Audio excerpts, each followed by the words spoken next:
धारा मापी, galvanometer, English में से कहते हैं गैल्वेनोमीटर। ये हम पढ़ने जा रहे हैं। क्या होती है धारा मापी? जैसे हमारा रूटीन है, पहले समझाते हैं फिर लिखेंगे भी सब थ्योरी लिखेंगे, है ना। क्या है धारा मापी? ये किसी भी उपकरण में, जितने भी लाइट के उपकरण होते हैं, ठीक है, उसमें प्रवाहित होने वाली धारा को डिटेक्ट कर सकती है। डिटेक्ट मतलब पहचान सकती है, कि धारा बता सकती है, मतलब धारा बह रही है या नहीं, और उसे ज्ञात कर सकती है। ये उपकरण का मतलब क्या है, एक किस्म से एक्सप्लेनेशन है जो मैंने लिखा है, मैं लिख रहा हूँ यहाँ पे, ठीक है। उपकरण का क्या है? धारा मापी वह उपकरण है जो किसी वैद्युत परिपथ में प्रवाहित धारा का पता लगाने में प्रयुक्त की जाती है। बस, किसी वैद्युत परिपथ में धारा है या नहीं, ठीक है, ये उसमें बताने में प्रयुक्त की जाती है। अगर है तो कितनी है, ये हम नापते हैं अमीटर में। ये भी हम इसी वीडियो में क्लियर करेंगे आज, कि धारा मापी को ही अमीटर में कैसे चेंज किया जा सकता है। जैसे आपने देखा होगा कि यार ये जो बैटरी है 5 एम्पियर की है, तो नापते नहीं है हम, किससे नापा होगा 5 एम्पियर? तुम कहोगे अमीटर से नापा होगा। तो मैं तुमसे पूछूंगा अमीटर क्या चीज़ है? तो गैल्वेनोमीटर जो होता है ना, धारा मापी, इसी को कन्वर्ट किया जाता है अमीटर में। जैसे स्टेबलाइजर होता है, स्टेबलाइजर क्या नापता है? वोल्टेज। तो मैं पूछूंगा वोल्टेज कैसे नापा गया भाई, किससे नापा गया? तुम कहोगे स्टेबलाइजर से। मैं कहूँगा स्टेबलाइजर क्या है, कैसे बना? तो आप कहोगे जो गैल्वेनोमीटर है ना धारा मापी, उसी से हम कन्वर्ट करके स्टेबलाइजर बना लेते हैं, वोल्ट मीटर जिसे बोलते हैं, वोल्ट मीटर। ये भी हम इसी में पढ़ेंगे, मोस्ट इंपॉर्टेंट है। कभी कभी 5 नंबर तक का आ जाता है, आराम से पूछ लेता है कि धारा मापी किसे कहते हैं, इसकी संरचना से सिद्धांत का वर्णन कीजिए, और इनमें से कोई सा भी एक टॉपिक डाल देता है। जैसा मैंने अभी बताया कि धारा मापी को, ठीक है, अमीटर में रूपांतरित कीजिए, या ऐसे आ जाएगा धारा मापी को वोल्ट मीटर में रूपांतरित कीजिए। इसलिए आपको सभी की तैयारी करनी है, पता नहीं कब क्या पूछ ले। एग्जाम का मतलब ही एग्जाम होता है भाई, ठीक है, कुछ भी पूछ सकता है भाई। क्लियर हो गई ये बात? धारा मापी वह उपकरण है जो किसी वैद्युत परिपथ में प्रवाहित धारा का पता लगाने में प्रयुक्त की जाती है। उसके बाद आता है इसका संरचना।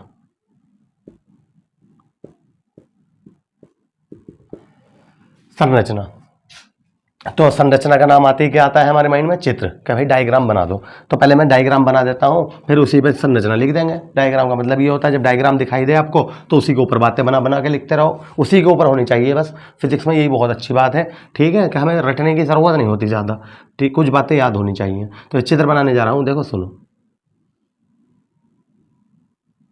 इसमें एक नर्म लोहे की रोड ले ली जाती है, इस टाइप से गोल ले ली। इसके बिल्कुल बीच में क्या होता है? सेंटर होता है।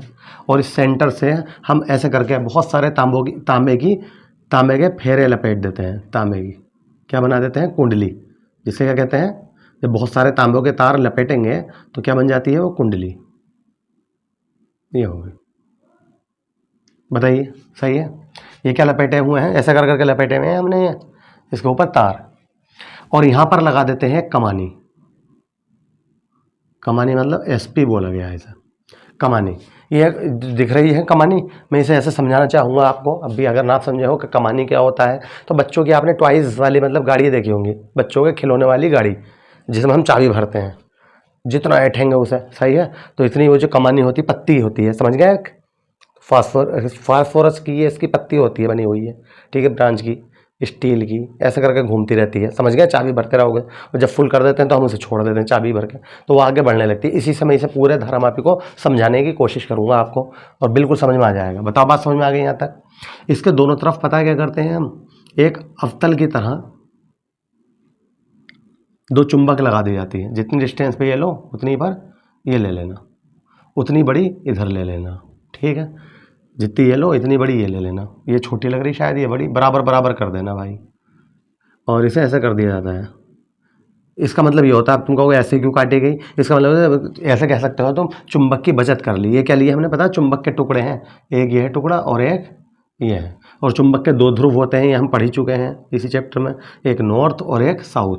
हमने दो चुंबक ली, उसका एक चुंबक का नॉर्थ सिरा और एक चुंबक का साउथ सिरा ऐसे से फिट करा दिया। ठीक है, चुंबक में दोनों ध्रुव होते हैं। कभी सोचो कि एन ले लिया, मान लो ये एन है और ये एस है, ये एन है ये एस है, तो हमने क्या करा, एन इसका ये ले लिया, यूँ रख दिया, जबकि ये थोड़ी कि एस नहीं रहा, और इस टाइप से हमने यहाँ पे रख दिया, एस इसका ले लिया, एन उधर रह गया, ऐसे करके रख देते हैं। क्लियर हो गई बात?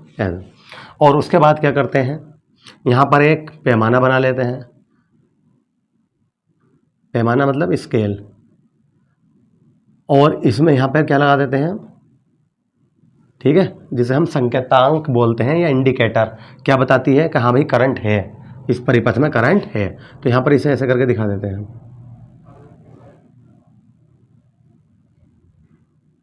ऐसे करके बना सकते हो।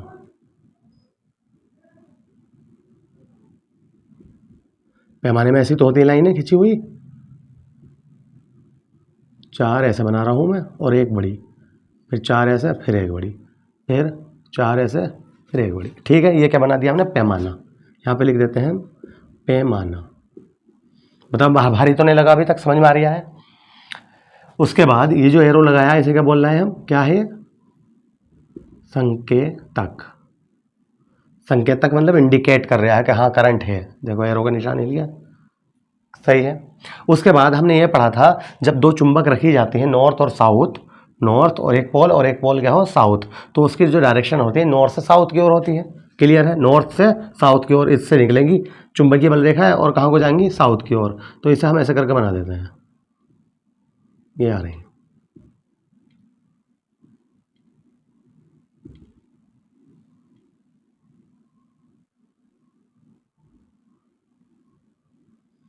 कितनी बनाएंगे ये गिन लेना, 1 2 3 4 5 6 7, 7 बनाई है तो 7 यहाँ आएंगी, 8 बनाते तो 8, ये तुम्हारी मर्जी है कितनी बना सकते हो। ठीक है, और उसी टाइप से ले लेना।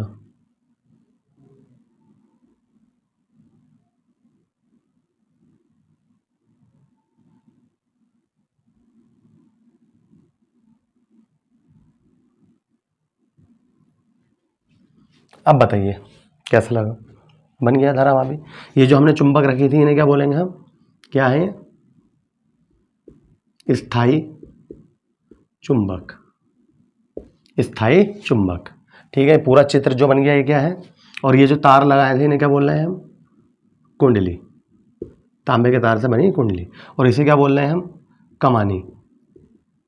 और ये पूरी क्या है, नर्म लोहे की किरोड। और ये पूरा चित्र किसका बना दिया हमने, धारा मापी। अब बताइए समझ में आ गया? जो जो बातें मैं तुम्हें बोलता रहा बनाते टाइम, वही बातें हम यहाँ पे संरचना में लिख देते हैं। लिखना शुरू कर रहे हैं। इसमें नर्म लोहे की किरोड पर एल्यूमिनियम के फ्रेम को रखकर उस पर तांबे के अनेक तारों से बनी कुंडली बना लेते हैं। किसकी बात कर दी हमने, नर्म लोहे की किरोड की बात कर दी। इसे कहाँ फिट कर दिया जाता है, ठीक है, एल्युमिनियम के फ्रेम में, और तांबे की कुंडली क्या कर दी, लपेट दी। क्लियर? बीच में क्या आ रही है, कमानी। इसके केंद्र में एक पत्ती जिसे कमानी, कमानी का नाम क्या रखा हमने, एसपी कहते हैं, लगा दी जाती है। बताइए, बात भी लिख दी हमने, इसका मतलब इस पूरे की बात कर दी। अब क्या रह गया, चुंबक रह गया और एक क्या रह गया, पैमाना। ठीक है, यहां पे लिखना चाह रहे हैं हम, इस किरोड को कहां पर, दो चुंबकीय ध्रुवों N व S के बीच लटका दिया जाता है। बताइए यहां तक सही है, समझ में आ रही बात है? इसे कहाँ लटका दिया हमने? N और S के बीच। अब क्या रह गया हमारा? इस से एक संकेतक या संकेतांक को पैमाने के सहारे जोड़ दिया जाता है, जैसा कि चित्र में दिखाया गया है। कंप्लीट हो गई भैया हमारी ये थ्योरी। ये इतनी बड़ी यूँ लग रही है कि देखना रहे 4-4 5-5 वर्डों में लिखी है हमने। जब आप थ्योरी में लिखें बहुत कम बैठेगी, बहुत कम करके लिखवा रहे हैं हम, और सब कुछ लिखवा रहे हैं, कुछ नहीं छोड़ रहे हैं। ठीक है, बताइए बात समझ में आ गई? क्या कहा था हमने? देखो इसमें नर्म लोहे की किरोड पर, नर्म लोहा क्यों लिया गया ये भी बता दूं। जब हम धारा प्रवाहित करते हैं, इसमें धारा बहती है, ठीक है, तो अगर ये नर्म नहीं होगा लोहा तो क्या होगा? चटक जाएगा। ये बातें हम आगे भी पढ़ेंगे। जब हम आपको ट्रांसफार्मर पढ़ा रहे होंगे ना, तब भी हम इसे विस्तार से बताएंगे कि ट्रांसफार्मर की जो किरोडें होती हैं वो भी नर्म लोहे की ली जाती हैं, जिसकी वजह से टेम्परेचर बढ़ने पर करंट फ्लो होता है, तो बहुत ज़्यादा चुंबकीय क्षेत्र उत्पन्न होने की वजह से उसमें चटके ना, चटकने से क्या होता है? ट्रांसफार्मर का तेल जो होता है जितना भी, वो सब निकल जाता है। ठीक है, तो इसलिए इसे नर्म लोहे का बनाया जाता है कि ये भी चटके ना, इस वजह से नर्म लोहे के लिए। क्यों होता है ऐसा? क्योंकि इसमें भंवर धाराएं उत्पन्न हो जाती हैं। अब आपको कोई भंवर धाराएं क्या है तो हम उसी चैप्टर में बताएंगे, जब हमारा 7वां चैप्टर चल जाएगा लगभग। ठीक है, उसमें हम पढ़ेंगे भंवर धाराओं के बारे में। तो अभी बस समझ लीजिए कौन सी लेते हैं हम लोहा? नर्म लोहा। इसमें नर्म लोहे की किरोड पर एल्युमिनियम के फ्रेम को रखकर उस पर तांबे के अनेक तारों से बनी कुंडली बना लेते हैं। इसके केंद्र में एक पत्ती, जिसे कमानी SP कहते हैं, लगा दी जाती है। इस किरोड को दो चुंबकीय ध्रुवों N व S के बीच लटका दिया जाता है। इससे एक संकेतांक को पैमाने के सहारे जोड़ दिया जाता है, जैसा कि चित्र में दिखाया गया है। अब बताइए क्लियर हो गया? आगे बढ़े हम इसे। आगे क्या करेंगे अब हम? जाहिर सी बात है कार्य विधि। ठीक है, क्या कहेंगे? कार्य विधि। नोट कर लीजिए आप इसे पॉज करके। ठीक है, कर लिया नोट?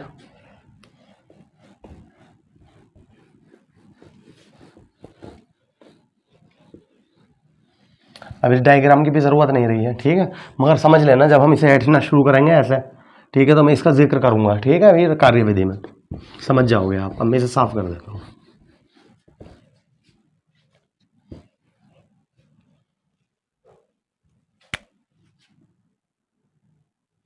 एक बात बताइए, क्या डाला है अब हम हेडिंग अपना? कार्यविधि।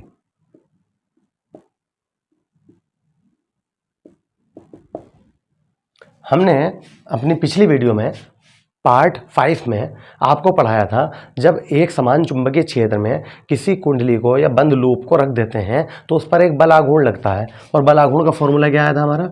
To = NIAB sin theta. याद है?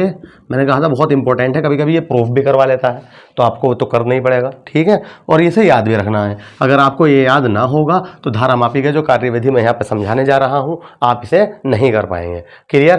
तो आपसे रिक्वेस्ट है, आपने मेरी पिछली वीडियो ना देखी हो तो वो भी ज़रूर देखना, इस चैप्टर की भी देखना जितने भी पार्ट है, और चैप्टर 1 से हमने बना रखी है सारी वीडियो। क्लियर है? तो इसी के ऊपर हम यहाँ पे थ्योरी लिखेंगे अभी। जब देखो मैं लिख रहा हूँ, धारामापी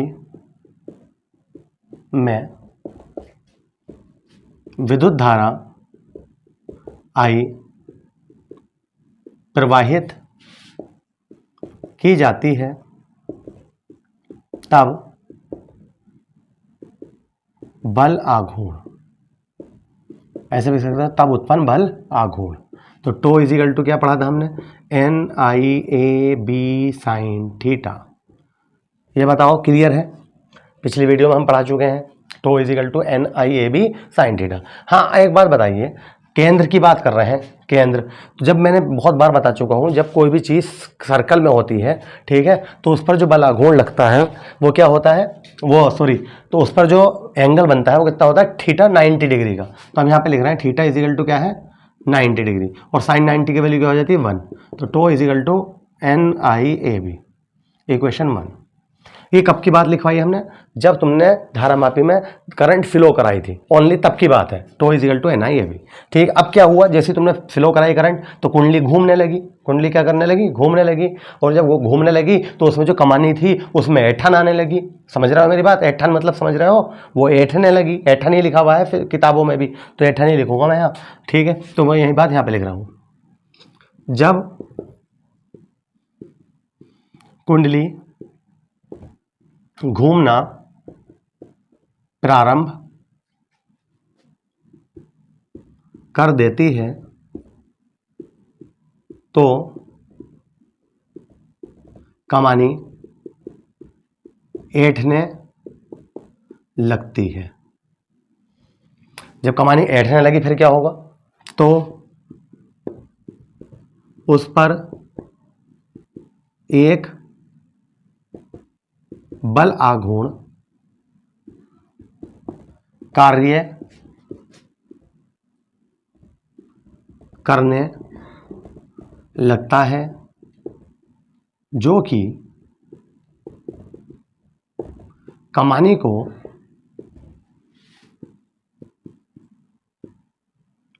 प्रारंभिक स्थिति में लाने का प्रयत्न करता है। देखो मैं इसे फिर ऐसे ही समझाऊंगा।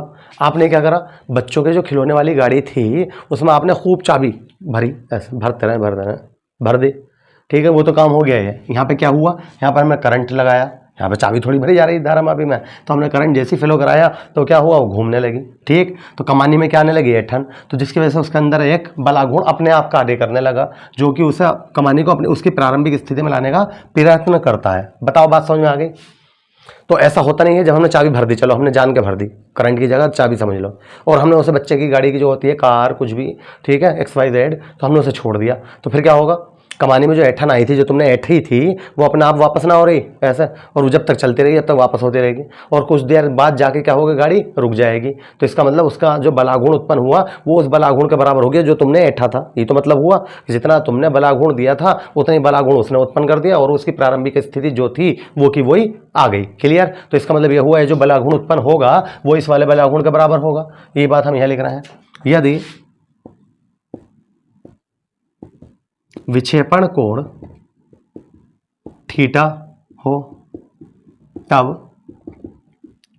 उत्पन्न बल आघूर्ण, जो हम उसे ऐठ रहे हैं, ऐठन कोण भी आ जाता है। ये जो विक्षेपण लिखा ना हमने, थीटा ना लिख के सॉरी इन्होंने फाई लिखा, क्योंकि हम थीटा यहाँ ले चुके हैं ऑलरेडी, अभी तुम कंफ्यूज हो जाओ इसलिए क्या लिखा इन्होंने, विक्षेपण कोण क्या हो, फाई। इसे ऐठन भी बोलते हैं। ऐठन क्या हो, उसके अंदर फाई हो जा, जो ऐठा था हमने।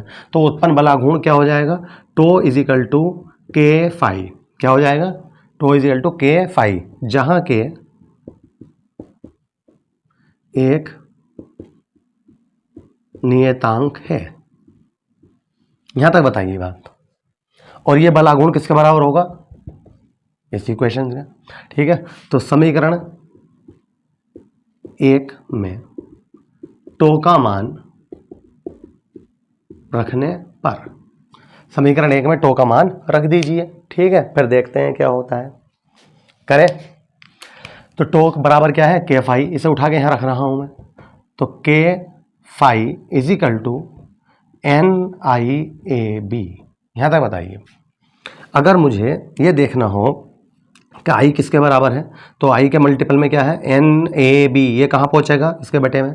तो क्या आ जाएगा भाई, इधर लिख देता हूँ, आई इजिकल टू NAB कहाँ पहुँचा, बटे में, फाई के, ऐसे भी कह सकते हैं फाई अनुक्रमाती आई आगा, या फाई इधर ऐसे करो, फाई को इधर रहने दो, के को बटे में ले जाओ। समझ तो रहो मैं क्या कह रहा हूँ। या देखो सुनो, फाई इज इक्वल टू के को कहाँ ले जा रहे हूँ, बटे में, I N A B upon के, ऐसा नहीं लिख सकते हम, के को कहाँ लेगा, बटे में। अब आप कहोगे कि आई को बाहर क्यों लिख दिया, तो मैं आपसे ये कहूँगा एन ए बी हो और के तो है ही कोस्टेंट, ये सब चीज़ें कोस्टेंट होती हैं। आप कहोगे ए का मतलब हुआ, तो सुनिए ध्यान से।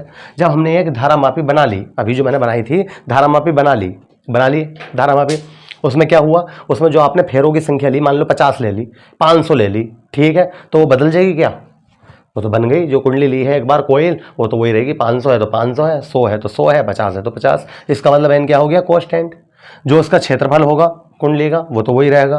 जो चुंबकीय क्षेत्र तुमने लगा दिया, स्थायी होता है, ये मैंने लिखवाया अभी तभी, स्थायी चुंबकीय क्षेत्र, जो तुमने दोनों तरफ चुंबक ली थी वो कैसी है, स्थायी। ये थोड़ी है बार बार तुम बदल रहे हो, कभी वाली हटा के सर अब बड़ी लगा दो या अब छोटी लगा दो, चुंबकीय क्षेत्र बदल लिया है, नहीं बदलता। जब एक धारामापी बन जाती है तो चुंबकीय क्षेत्र भी क्या है, कोस्टेंट करना पड़ता है। तो ये सारी चीज़ें क्या हो गई, कोस्टेंट। और के क्या है यहाँ पर, है ही कोस्टेंट, लिख दिया हमने के कोस्टेंट। तो इसलिए अब बात आती है धारा की। धारा को हाँ क्या करते हैं, धारा तो कम बढ़ती होती रहती है भाई। अभी हमने किसी चीज़ में नापी तो पता चला वहाँ पर कम धारा थी, अभी दूसरी चीज़ नाप रहे हैं हम, इलेक्ट्रिक सर्किट जो भी है, विद्युत परिपथ, उसमें तो उसमें धारा ज़्यादा है, तो धारा तो कम बढ़ती होती रहेगी। क्लियर है, समझ रहा हो मेरी बात। जो धारामापी बन गई वो क्या है, वो तो ये चीज़ें सारी कांस्टेंट हो गई, लेकिन आई क्या हो रही है, कम बढ़ती हो रही है। कभी तुम 5 एम्पेयर की धारा नाप रहे हो, कभी उससे 20 एम्पेयर की धारा नाप रहे हो, तो कम बढ़ती ना होगी। तो इसका मतलब ये चीज़ क्या है, वेरिएबल है, और ये सब क्या है, कांस्टेंट है। तो इसका मतलब ये पता चला फाई जो होता है अनुक्रमवाती आई, ठीक है। अर्थात क्या लिख सकते हैं हम यहाँ पे, ठीक है, ऊपर लिख देता हूं मैं, यहां तक बताइए, यहां तक बताइए, समझ में आ गया क्या था, समझ में तो आ गया, कुछ भारी था कुछ कार्यविधि। हमने क्या लिखा था पहले, धारामापी क्या है, धारामापी क्या चीज़ थी, जो किसी भी विद्युत परिपथ में धारा को डिटेक्ट कर सके, मतलब पता लगा सके कि उसमें है या नहीं। नापने को नहीं कह रहे हैं हम, नापेंगे किससे, अमीटर से। ये भी याद रखना, गैल्वेनोमीटर सिर्फ बताता है कि करंट है या नहीं, उसे क्या कहते हैं हम, धारामापी। उसके बाद संरचना कराई मैंने आपको। अब कार्यविधि में क्या कराया, जैसे हमने धारा प्रवाहित करी तो उसमें बलागुण उत्पन्न हो गया, NIAB, और जैसे बलागुण उत्पन्न हुआ तो कुंडली घूमने लगी। कुंडली घूमने के कारण उसके अंदर खुद एक बलागुण उत्पन्न हुआ, जो कि क्या कर रहा है, उसे पहली अवस्था में लाने का प्रयत्न कर रहा है। तो टो बराबर के फाई, और वो के क्या है, कोस्टेंट, फाई क्या है, ऐठन, जो उसके अंदर ऐठन उत्पन्न हुई, इसकी वैल्यू हमने यहाँ लगा दी, ठीक। तो के को बटे में ले गए, तो इन सबको एक तरफ लिख दिया, जो जो चीज़ें कोस्टेंट है आई को। ये तो हमने देखा कि फाई जो है अनुक्रमाती आई के, जब कोस्टेंट हटाते हैं तब अनुक्रमाती का चिन्ह आ जाता है, जैसे कि अनुक्रमाती हटाते हैं कोस्टेंट आता है। क्लियर हो गई बात, यही बात हमने यहाँ पे लिख दी। तो चाहे लिखना चाहो यहीं पे लिख सकते हो कि अर्थात क्या कह रहे थे हम, ऐठन, किस में ऐठन, धारामापी में। अर्थात धारामापी में ऐठन, उसमें प्रवाहित धारा के क्या होती है, अनुक्रमानुपाती होती है। यहां तक बताइए, समझ में आ गई बात। धारामापी में ऐठन, उसमें प्रवाहित धारा के अनुक्रमाती होती है। ये फॉर्मूला भी आपको वैसे याद रखना है, न्यूमेरिकल भी आएंगे इसके ऊपर जब मैं अभ्यास कराऊंगा आपको इस चैप्टर की। तो यहां तक बताइए, क्लियर है, आगे बढ़े, ठीक है। नेक्स्ट टॉपिक देखते हैं इसी का आगे का।